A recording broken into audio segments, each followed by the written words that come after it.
बिस्मिल्लाहिर्रहमानिर्रहीम। आप देख रहे हैं crime watch with Aamir Mirza. दोस्तों, डक्की भाई की रिहाई के बाद अब रजब भट्ट और नदीम नानीवाला वो किस मार पे हैं, उनका एजेंडा क्या है, उनको कहां और किसने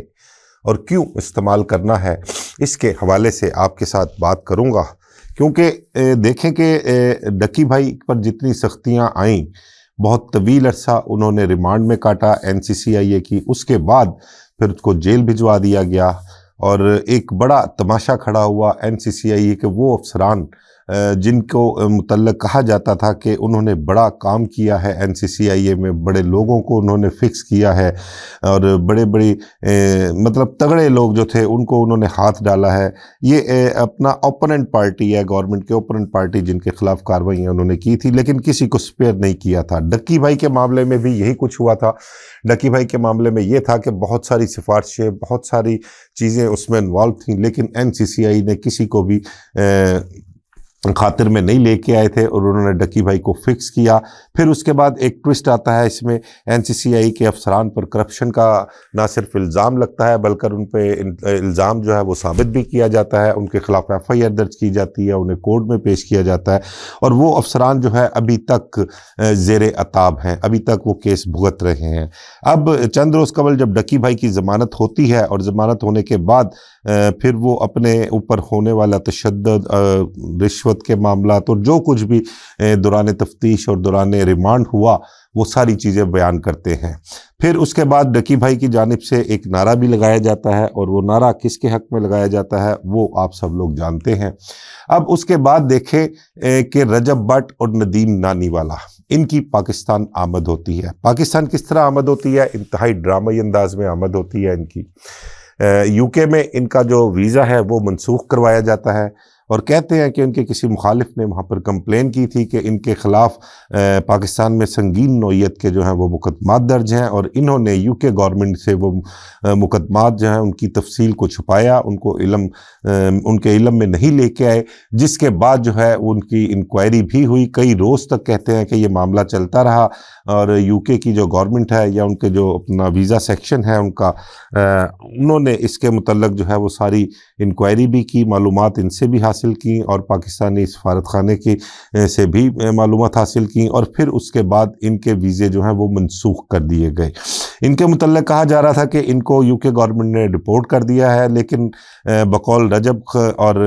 नदीम नानीवाला उन्हें डिपोर्ट नहीं किया गया, बल्कि उनके वीज़े जो हैं वो मनसूख किए हैं और मनसूख करके उनको वापस वतन भिजवाया है। वतन क्या भिजवाया है, बल्कि रजब भट्ट का तो कहना है कि जी अगर डिपोर्ट किया जाता तो वो बिज़नेस क्लास में सफ़र करके ना आते, वो बिज़नेस क्लास में सफ़र करके आए हैं। अब जब ये पाकिस्तान इस्लामाबाद एयरपोर्ट पर पहुंचते हैं, वहाँ से देख सकते हैं इनकी जो वीडियोस सोशल मीडिया पर चल रही हैं,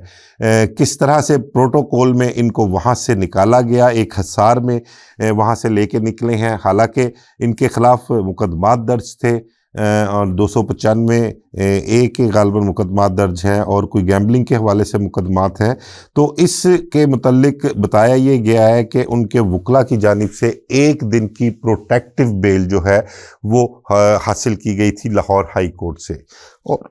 वो बेल जो थी वो उनके वकला ने हासिल की थी, उन्होंने दायर की थी। ये दोनों अभी बाहर ही थे। जब ये वहाँ से इस्लामाबाद एयरपोर्ट पहुँचते हैं, वहाँ से बाहर निकलते हैं, तो देखा जा सकता है कि किस तरह से कुछ लोगों के हिसार में इनको लाया जाता है और वहाँ से गाड़ी में बिठाकर इनको किसी नामालूम जगह पर शिफ्ट कर दिया जाता है। फिर अगले दिन सुबह ही पता लगता है कि ये हाई कोर्ट में पेश हुए हैं और एक वाइट कलर की गालबन प्राडो थी एक गाड़ी, उसमें जाते हैं, हाई कोर्ट पेश होते हैं और हाई कोर्ट में जाने के भी मनाजर देखें कि बग़ैर नंबर प्लेट के गाड़ी जो है वो वहाँ पर जाती है और उसकी कोई तलाशी भी नहीं ली जाती। सिक्योरिटी चेकिंग वाले जो हैं वो उसको ऐसे ही प्रोटोकॉल के साथ अंदर जाने देते हैं। फिर उसके बाद ये अदालत में पेश होते हैं, जहाँ से इनको 10 दिन की जो है वो बेल मिल जाती है। अब इस सारे मामलात में जिस तरह से इनको प्रोटोकॉल दिया जा रहा है, जिस तरह से इनकी ज़मानतें हो रही हैं और इनको अदालतों में ये तो ठीक है, हक़ है उनका, एक मुलज़मों का के मुकदमे में उनको बेल मिलनी चाहिए और वो सरेंडर कर रहे हैं अदालतों में और फेस करना चाहते हैं। तो लेकिन इसके पीछे जो मुहर्रकात हैं, इसके पीछे की जो कहानी है वो असल में है क्या? अब उस कहानी के मुतल्लिक ये देखें कि अब इन दोनों को वापस लाया गया या ये जेन्युइन तरीके से वापस आए हैं, अपने गलती की वजह से वापस आए हैं, ये एक अलहदा बहस है। लेकिन एक आम जो तासुर है और एक आम बहस जो है सोशल मीडिया पर भी ले लें, वो आम लोग जो हैं चाहने वाले इनके, ख़ासकर सरकारी सतह पर, सरकारी मुलाजमीन, सरकारी सतह पर अफसरान कह लें, मुलाजमीन कह लें, वो आपस में बैठकर जो गुफ्तगू कर रहे हैं, उस गुफ्तगू का क्रक्स ये है कि इन लोगों को, ये जो नदीम नानीवाला और रजब भट्ट जो अब वापस आए हैं, इनका एक एजेंडा है। ये किसी एजेंडे के तहत लाए गए हैं। इनके लाखों की तादाद में, बल्कि मिलियंस में इनके फॉलोअर्स हैं और इनके ज़रिए कोई बयानिया जो है वो तैयार करवाया जा रहा है, कोई बयानिया बनवाया जाना है और कोशिश ये करनी है कि इनके इसके मुतल्लिक़ एक ऐसा बयानिया तैयार किया जाए जिससे लोगों के पब्लिक की जो राय है वो किसी एक पार्टी या किसी एक इदारे के ख़िलाफ़ जो है वो तब्दील की जा सके। ये एक इसके पीछे जो एजेंडा है, जिसके मुतल्लिक एक आम बहस इदारों में भी, अपना आम पब्लिक में भी जो है वो चल रही है और हर किसी की ज़ुबान पर यह है कि अब आने वाले चंद दिनों में देखिएगा कि ये दोनों जो अपना सोशल मीडिया इन्फ्लुएंसर हैं और बड़ी तादाद में इनके जो हैं वो फॉलोअर्स हैं, इनका अब क्या, किस तरह से ये अपना इदारे और कह लें कि किसी एक पार्टी के मुतल्लिक़ जो है वो बयानियाँ बनाते हैं और लोगों की राय जो है क्या वो चेंज होगी उनके मुतल्लिक़ जो इनको लेकर आए हैं, या जो इनके साथ आगे मुस्तकबिल में चंद दिनों बाद जो है वो कुछ इश्तराक से जो है वो अपनी कह लें कि पोजीशन जो है वो पब्लिकली क्लियर करना चाहते हैं या अपने मामलात पब्लिक में अवामी सतह पर बेहतर करना चाहते हैं। तो देखते हैं अब इनको क्या किस लाइन पर चलाया जाता है, अब इनको किस तरह से इंस्ट्रक्शन दी जाती हैं और ये किस तरह से, हालांकि इनके मुतल्लिक अगर जो आम रूटीन में कहते थे कि ये जो थे सिर्फ अपने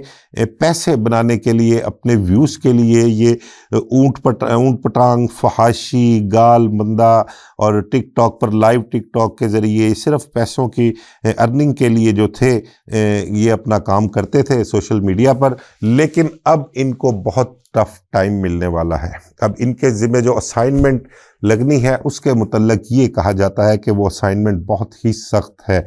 अब उस असाइनमेंट पर जब ये काम शुरू करते हैं तो देखते हैं पब्लिकली इनको क्या रिस्पॉन्ड मिलता है, क्योंकि हमने तो देखा है कि अगर ये किसी एक पार्टी के ख़िलाफ़ चलते हैं और किसी दूसरी को सपोर्ट करते हैं तो नीचे जो कमेंट्स आते हैं वो, उन कमेंट्स को अगर देखा जाए तो वो कमेंट्स इंतहाई खौफनाक, इंतहाई शर्मनाक और मतलब कि गलीज़ ज़बान जो है वो इस्तेमाल की जाती है कमेंट्स में उन अपना सोशल मीडिया एक्टिविस्ट जो हैं उनके लिए, क्योंकि वो कोई दूसरी बात जो है वो सुनना ही नहीं चाहते। ठीक है, वो उनका एक ही बयानिया है पब्लिक का, उनका एक ही मकसद है, वो उससे बिल्कुल भी नहीं हटते। बल्कि उनका अगर कोई भी कितना भी मतलब कह लें कि फॉलोअर जिसके लाखों में हो, मिलियंस में भी हो, अगर वो भी कोई उनके अगेंस्ट बात करता है तो पब्लिक उसको किसी सूरत में स्पेयर नहीं करती। उनका सोशल मीडिया जो है वो खासा मजबूत है, खासा तगड़ा है, खासे एक्टिव हैं वो, और फिर वो ऐसी की तैसी जो फेर के रखते हैं वो सारा कुछ मैं ही नहीं बल्कि आप सभी को लोग जानते हैं। लेकिन इनको जो अब टास्क दिया जाएगा, अब देखते हैं कि ये वो टास्क पूरा करते हैं, उसमें कामयाब होते हैं, या इनको भी कहीं ना कहीं किसी ना किसी जगह नाकामी होगी या इनको मुंह की खाना पड़ेगी। अब देखते हैं आने वाले दिनों में कि अब इन दोनों के साथ क्या सलूक होता है। इनके केसेस के हवाले से अगर मैं बताऊं कि कराची में कोई मुकदमा दर्ज है, लाहौर में दर्ज है, और अपना वो है ना अपना 1xBet जो एक अपना एप्लीकेशन है जिसमें डक्की भाई को फिक्स किया गया था, तो वो भी इनके खिलाफ मुकदमा दर्ज है। उनके हवाले से अगर बात की जाए तो वो तो हमारे जो अपना पीछे एक अपना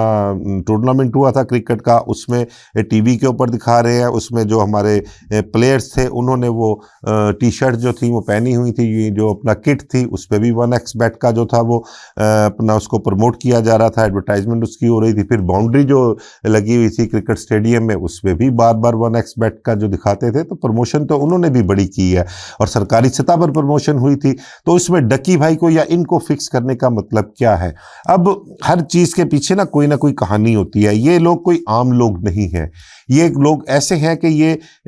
मतलब मैंने कहा ना मिलियंस में इनके फॉलोअर्स हैं और ये एक पब्लिकली राय बनाने में जो है वो अपने जो कह लें कि इनके चैनल्स हैं, यूट्यूब चैनल कह लें, अपना फेसबुक के कह लें, टिकटॉक कह लें, तो ये इन प्लेटफॉर्म्स के ज़रिए एक पब्लिक ओपिनियन जो है उसको बिल्ड करते हैं, लोगों को उस तरफ लेकर जाते हैं, उनका माइंड चेंज करते हैं। लेकिन अब जो इनको टास्क मिलने वाला है उसके मुतल्लिक़ खासा मुश्किल काम है कि वो किस तरह से ये तकमील तक पहुंचाएंगे। बहरहाल जो इनके ख़िलाफ़ केसेस हैं उनके मुतल्लिक़ तो सरेदस्त इनको कुछ नहीं होने वाला और इनके गर्दनों पे जो है वो उन केसेस की तलवार लटक रही है। क्योंकि देखें, अगर तो इनको पकड़ना मकसूद होता तो ये भी पता था कि किन किन केसेस में इन्होंने एक दिन की प्रोटेक्टिव बेल हासिल की है। उसके अलावा और बहुत से रास्ते हैं कि अगर जब ये इस्लामाबाद एयरपोर्ट लैंड किया इन्होंने तो वहाँ पर इनको हिरासत में लिया जा सकता था, कोई ना कोई अपना मामला ऐसा बना के या करके, क्योंकि इनको हिरासत में लेना नहीं था, इनको वापस लाकर इनसे कुछ काम लेना है। इस वजह से इनको कल 2 दिन से पहले से जब से ये आए हैं वापस, तब से लेके अब तक मुस्तकिल तौर पर तमाम तर सहूलियात दी जा रही हैं। अदालत भी गए, एयरपोर्ट से बाहर भी आए, उसके बाद मीडिया टॉक भी की और अब अपने घरों में जाकर अपने प्यारों से मुलाकातें भी की हैं। अब ये आहिस्ता आहिस्ता देखना यह है कि ये किस तरह से उस एजेंडे की तकमील की तरफ रवां दवां होते हैं। मुझे इजाज़त दीजिए, अल्लाह हाफ़िज़।